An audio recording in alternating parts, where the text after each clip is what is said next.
you ever grapple with decisions? Winston Churchill called it the long road of agony.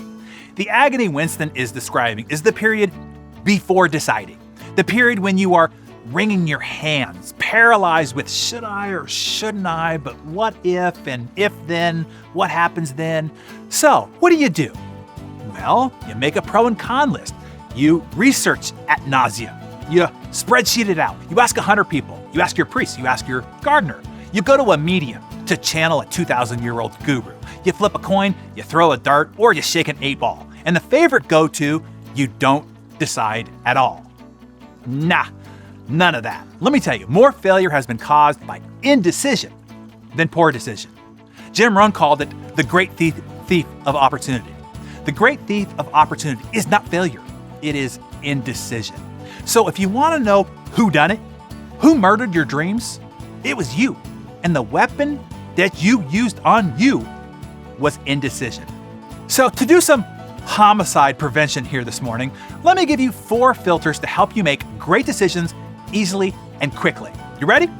The first one, is this decision a minor or a major? You want to quickly discern, is this a major decision or is this a minor one? You see, way too much major time is spent on minor decisions.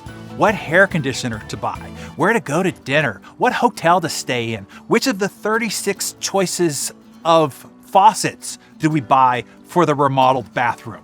In the moment, they all seem so pressing, world-bending decisions, but they're not.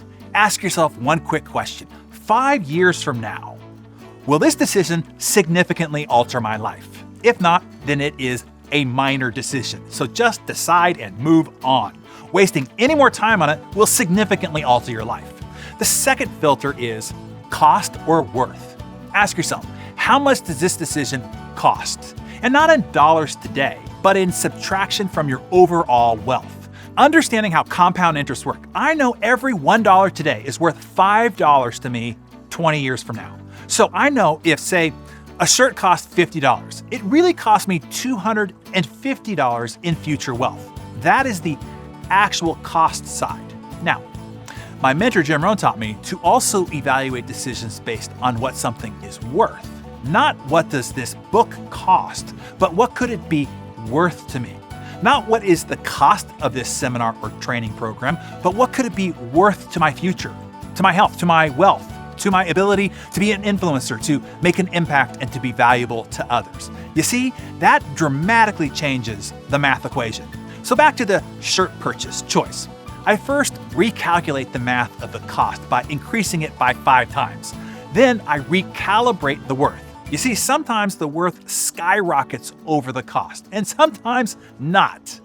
The third decision filter is this. It's what you can use. It's called wish or glad. Simply filter your decision with this one question. Am I more likely to say, 1, I wish I had it, or 2, I'm glad I did? The answer hits you quickly and clearly. Jeff Bezos would call this regret minimization. When he was trying to decide whether to leave his high-paying, high-profile, cushy job at D.E. Shaw, one of the biggest, most well-respected hedge funds in the business, to take this leap into the abyss to start an online book-selling company from his garage, this was the simple question he asked himself.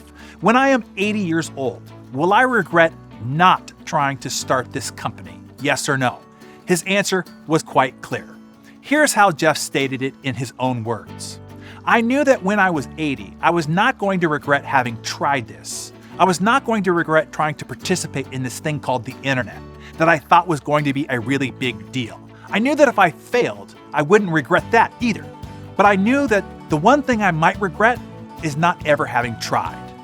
And the last filter that I will offer you is good wolf or bad wolf. You know the Cherokee tale that I've told you before, that there are 2 wolves living inside each of us. One is the best of who we are, our strength, our character, our core values, our love, our kindness. And the other is the worst of who we are, our fears, doubts, our needy ego, desperate for attention, acceptance, and validation, etc. So the question to ask yourself is, what choice would my good wolf make? That is essentially evaluating the decision through your core values, through the best of who you are and who you want to become. Either one of those filters, or a combination thereof, will help you make great decisions quickly, easily, and without guilt and anxiety. I think they will help you. Then the other side of Winston Churchill's quote on the long road of agony is, once the decision is made, he said, all the agony goes away instantly. You see, it is the indecision that causes the agony, not the decision itself. Okay, so write down your key takeaways in your Darren Daily Journal and share in the comments which decision filter you like the best, deciding whether it's a minor or a major, differentiating between the cost or the worth, the wish or glad regret minimization one, or evaluating it from the perspective of the good wolf or the bad wolf. Tell us that in the comments below.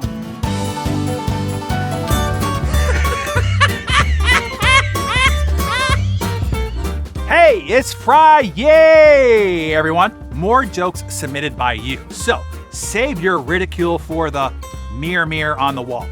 Allison Fox wrote, what do you call a cow that just gave birth?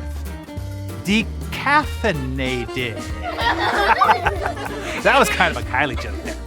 Christopher Perusio wrote, what does a fish say when it swims into a wall? Damn. What does the wall say back? Dumb bass.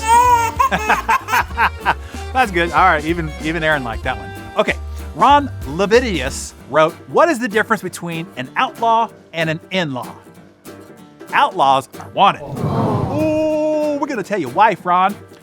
Speaking of wives, Chuck Edwards wrote, I told my wife that she drew her eyebrows too high. She looked surprised. I told you. John Hancock wrote, a guy brags to his wife, I have so many hidden talents. The wife asks, like what? The husband says, I don't know. They're all hidden. And the last one. Daniel Carmichael wrote, why does Snoop Dogg carry an umbrella? For drizzle. Have a great weekend, everybody.